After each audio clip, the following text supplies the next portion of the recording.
So my question to you is, given your views on President Trump, given the fact that you said it's not the policy, it's the rhetoric, is the only prescription that would be acceptable to Democrats, the only prescription that would make them say, okay, President Trump's policy isn't racist, would the only prescription be leaving our borders open? No.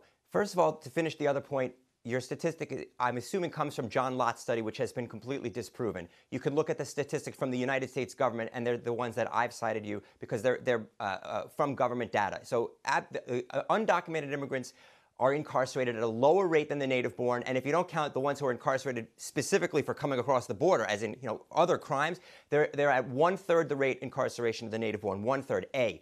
B. You're absolutely right. Securing the border is not racist in and of itself. 100% right. Barack Obama secured the border. No question about it.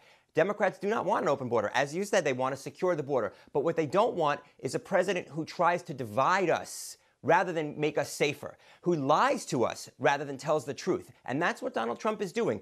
Just today, wait. Let me interrupt you for just 1 second, because we're almost out of time here. But you said that people want a president that doesn't divide us. What this president did when the Democrats brought up this topic of separating children from their parents, they called for an executive order from President Trump, and he signed an executive order, exactly what they wanted. What Democrats asked for from Congress was a standalone bill that would change this law that people on both sides of the aisle, Republican and Democrat, thought was a bad law and should be changed. Congress gave them that bill, and they're still unhappy here. So my question is, why would you be accusing President Trump of being divisive when he actually said, okay, I agree with Democrats. I'm going to change this policy, and I'm going to do it in the way that they asked me, first with an executive order and then with legislation. I mean, Ian, who's the party that's being divisive now?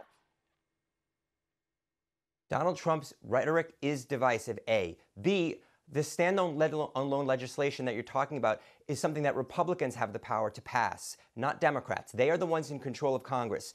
And Donald Trump said first he said you needed a law to change the policy. Then he said, oh, you don't need a law to change the policy. He changed the policy on his own.